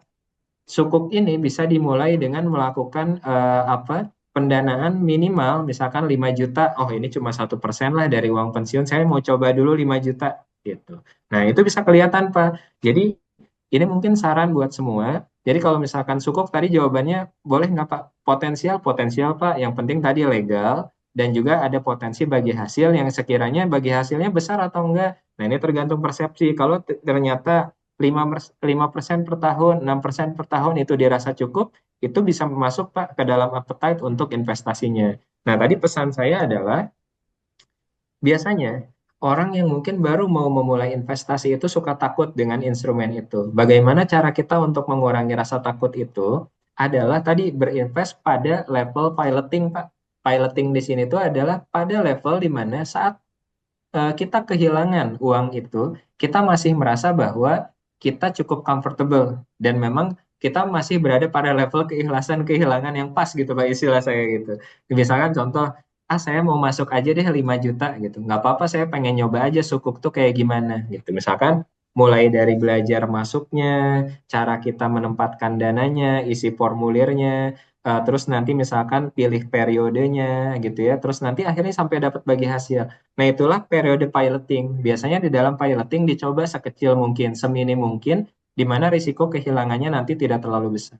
Nah, kalau ternyata sudah merasa, oh iya ya, ternyata aman, nanti pas sukuk series berikutnya bisa masuk lebih besar, Pak. Awalnya 5 juta, nanti coba jadi 10 juta gitu ya. Nah, jadi itulah sebetulnya dalam berinvestasi, selain tadi don't put in one bucket gitu, jangan taruh semuanya, jangan all in, kecil-kecil dulu, mulai dari yang kecil, Pak. Nanti saat kita mendapatkan small wins, dalam artian, oh ternyata investasi sukuk ini menghasilkan. Alhamdulillah saya di email, ternyata saya dapat bagi hasil, misalnya tadi 5 juta, 5% per tahun. Emang sih cuma puluhan, ratusan ribu gitu. Tapi saya senang, saya udah bisa memulai investasi ini. Nah, saya mau coba lebih besar lagi, karena ini udah diyakini aman. Misalkan sekali, 2 kali aman, 3 kali aman, 4 kali aman. Udah, berarti itu udah pada titik keyakinan, oke saya mau coba yang awalnya 5%, saya mau naikkan jadi 10%. Dan 10% menurut saya masih wajar untuk saya invest di sukuk. Misalkan, sukuk saya udah coba, deposito saya mau coba gitu ya. Nanti lama-lama mungkin kalau udah nyaman dengan itu, saya mau coba sama instrumen yang lain. Nah, itu mulai belajar seperti itu. Intinya memang tadi Pak, belajar ada small wins, kita bisa coba gitu ya, dan kita tetap memperhatikan risiko yang cukup kita bisa accept. Saya rasa di situ mungkin kuncinya. Jadi don't put in one bucket dan juga tadi porsinya yang betul-betul mungkin sesuai dengan risk appetite kita. Dan mungkin perbanyak diskusi seperti ini juga untuk menambah keyakinan dan juga mungkin hasanah keilmuan soal investasi itu. Mungkin gitu sih Pak. Baik, baik. Terima kasih Pak Nisar penjelasannya. Saya persilakan kepada bapak-bapak, ibu-ibu yang lain, karena waktu juga sudah tidak panjang ini. Silakan Mas Aminin Kita, untuk ya, terima kasih banyak Pak Nizar, Mas Tony dan kawan-kawan semua. Mohon izin, sekedar sharing aja. Jadi mungkin apa pengalaman-pengalaman yang pernah saya lakukan juga mungkin bisa ada manfaatnya, terutama bagi yang mungkin mau pensiun ya. Karena kebetulan saya sudah cukup lama pensiun dan uang sekolah saya juga sudah banyak. Jadi itu termasuk saya anggap tadi apa saya ikhlasnya apa tadi Mas? Kalau saya sih menganggapnya itu uang sekolah lah. Jadi kalau memang niat kita insya Allah baik, kalau kita ditipu orang, mudah-mudahan nanti kita ambil profitnya di akhirat. Ya, jadi itu mungkin salah satu ini motivasinya kalau memang kita mau usaha. Cuman memang kalau pengalaman saya, jadi saya pernah ikut apa franchise ya. Jadi franchise juga harus hati-hati karena franchise yang termasuk apa minimarket saya juga pernah, kemudian yang kuliner juga pernah.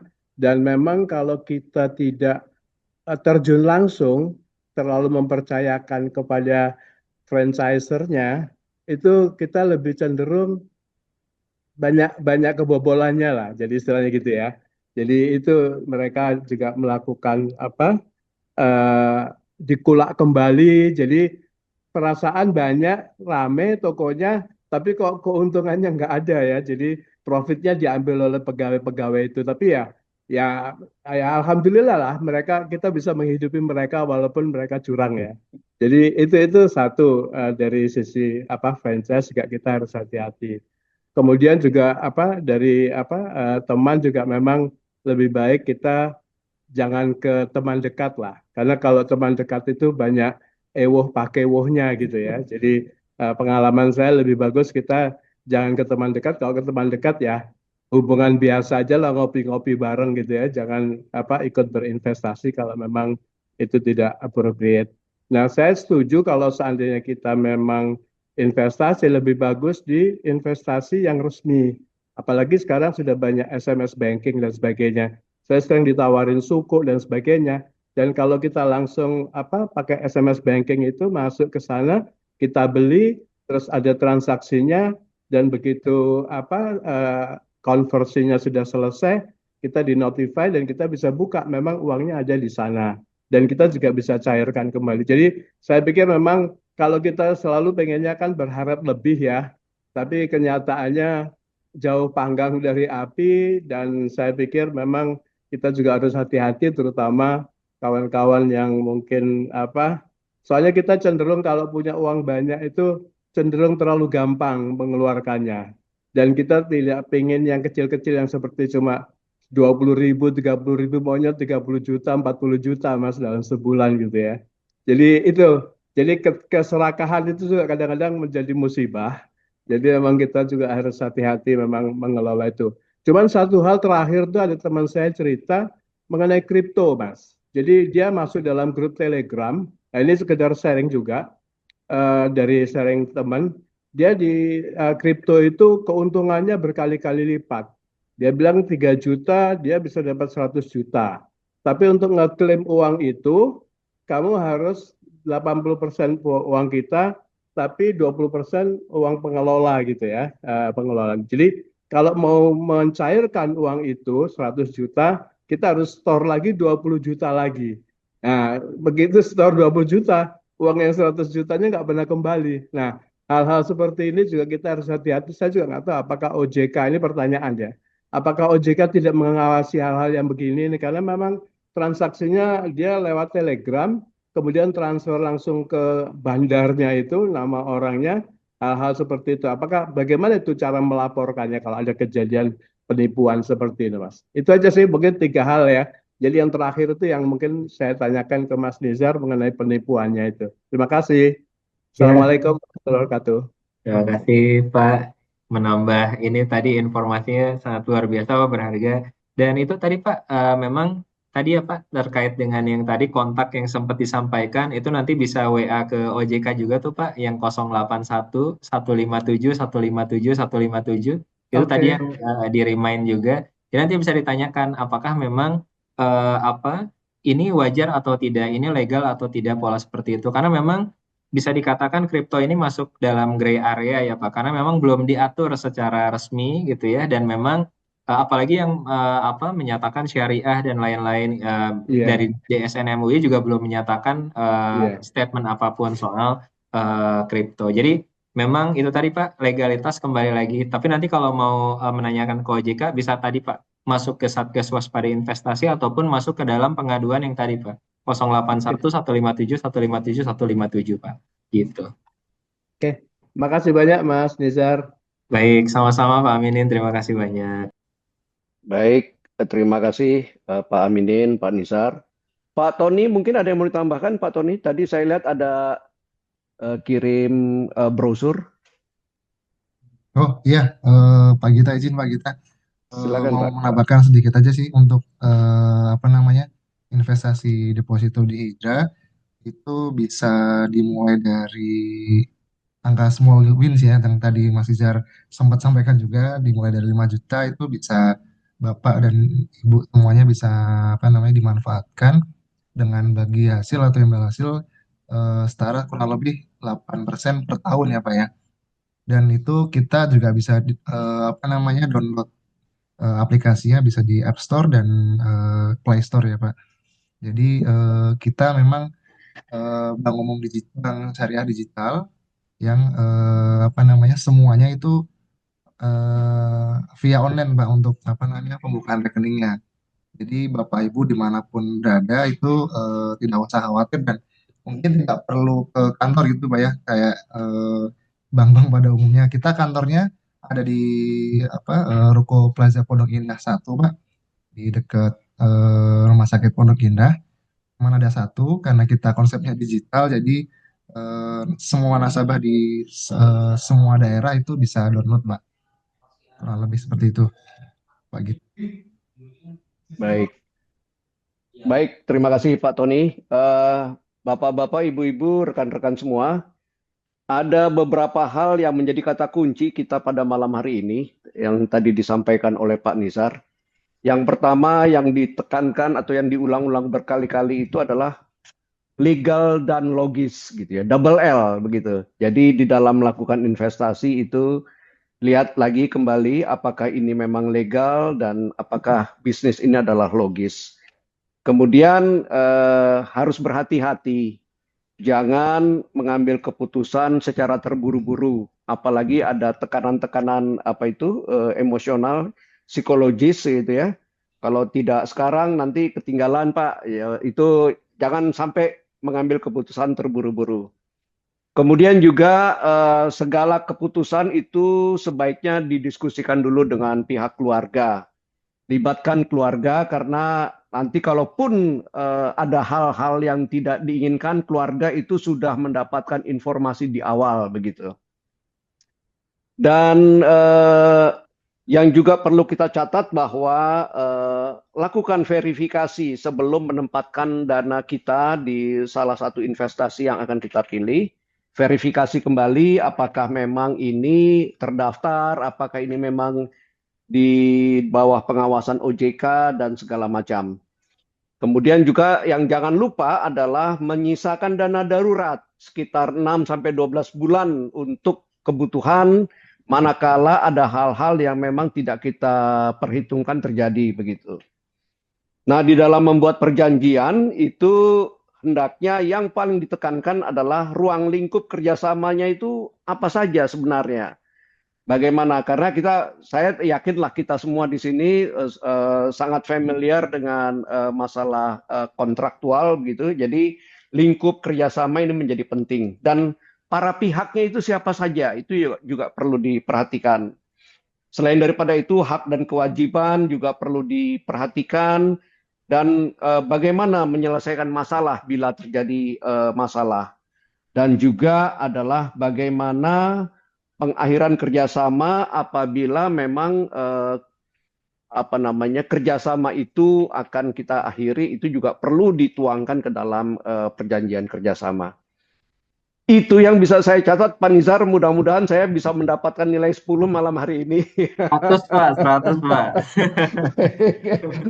Baik, jadi saya pikir tugas saya sebagai moderator itu saja malam ini karena waktu juga sudah cukup larut ini jam 21.53. Jadi sekali lagi atas nama pribadi sebagai moderator saya mengucapkan terima kasih atas perhatian Bapak Ibu semua dan mohon maaf apabila di dalam memandu acara ini terdapat kekurangan di sana sini. Saya tutup dengan wabillahi taufiq wal hidayah dan saya kembalikan kepada Pak Wahono sebagai panitia ataupun sebagai pengurus dari Himpunan Pensiunan Caltech Chevron. Silakan Pak Wahono. Baik, terima kasih Mas Gita.